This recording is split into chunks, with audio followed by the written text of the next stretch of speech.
Ada satu pendapat mengatakan sesebuah binaan itu tidak boleh melebihi ketinggian kubah masjid. Sejauh mana kebenarannya?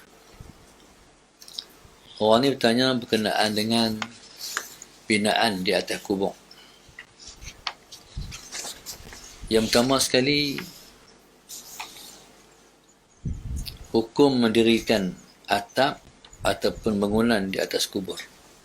Itu yang pertama, kalau tanah dia sendiri makruh. Tanah dia sendiri. Tanah dia sendiri, dia buat bina, dia mati, dia buat kubur, jadi dia bina tu hukumnya makruh. Allahumma salli ala Sayyidina Muhammad. Yang kedua, Allahumma salli ala Sayyidina Muhammad. Makruh ni maknanya tak dapat pahala. Dia mati, tanah dia sendiri, dia buat bangunan atas tu, dia kubur dia buat binaan, makruh hukum dia. Allah salli ala Sayyidina Muhammad. Maknanya tak dapat pahala apa. Kalau kubur itu tanah awam, orang wakaf. Kalau kod kita ni, Allahumma salli ala Sayyidina Muhammad, banyaklah tanah kubur itu ialah tanah wakaf. Tanah wakaf maknanya tanah umum untuk orang ramai. Kalau tanah tu tanah awam, tanah umum untuk orang ramai, mendirikan bangunan di atas kubur itu hukumnya haram. Allahumma salli ala Sayyidina Muhammad. Masuk binaan ni, dia buat atap, ada kubah ke, ada rumah ke, itu masuk binaan. Atau buh simen keliling. Buh simen keliling. Itu masuk binaan. Apa sebab hukumnya haram?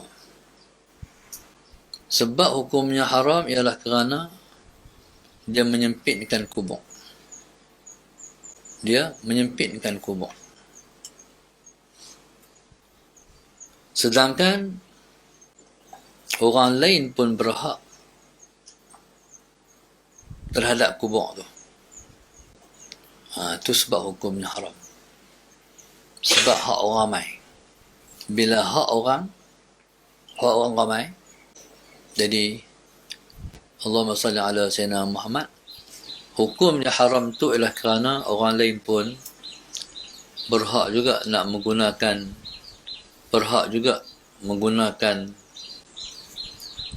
tanah kubur tu. Pendapat ini pendapat daripada Al-Imam Al-Auza'i radhiyallahu ta'ala anhu. Dengarlah doa tu. Baik.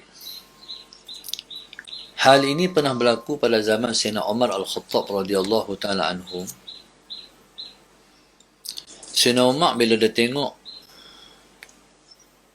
dibina di atas kubur tu, binaan macam kubah tu, dia arahkan untuk diruntuhkan. Allahumma salli ala Sayyidina Muhammad. Kata Sayyidina Umar, orang tu tak payah dilindungi oleh apa-apa, biar amal ibadahnya melindungi dia. Itu perintah Sayyidina Umar terhadap perkara yang berkenaan dengan dibina binaan di atas kubur. Allahumma salli ala Sayyidina. Cuma kata ulama, pengharaman itu tak termasuk kubur para anbiya.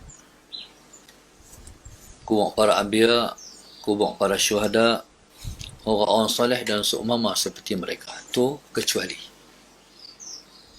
Jadi para anbiya, para ulama, para syuhada, mereka Allahumma salli ala Sayyidina Muhammad, mereka terutama pada sisi Allah. Sebab menziarahi kubur para nabi-nabi, menziarahi kubur syuhada, menziarahi kubur para ulama itu, kita menziarahi mereka itu ialah untuk mendapat keberkatan ataupun mengambil tabarruk.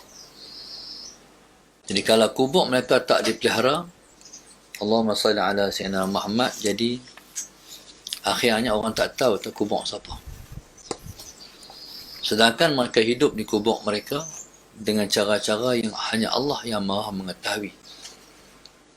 Sebagai contoh, kubur Imam Asy-Syafi'i radhiyallahu ta'ala anhu. Imam Syafi'i kuburnya diziarahi pada hari Khamis lepas asar.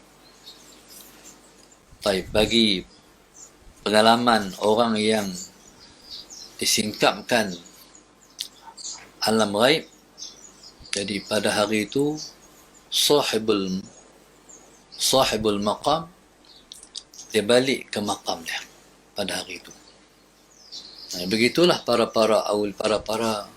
aulia dan para ulama. Terlebih lagi lah Nabi-Nabi alaihi wassalatu wassalam. Pernah berlaku ada 3 orang wali tanah Jawa.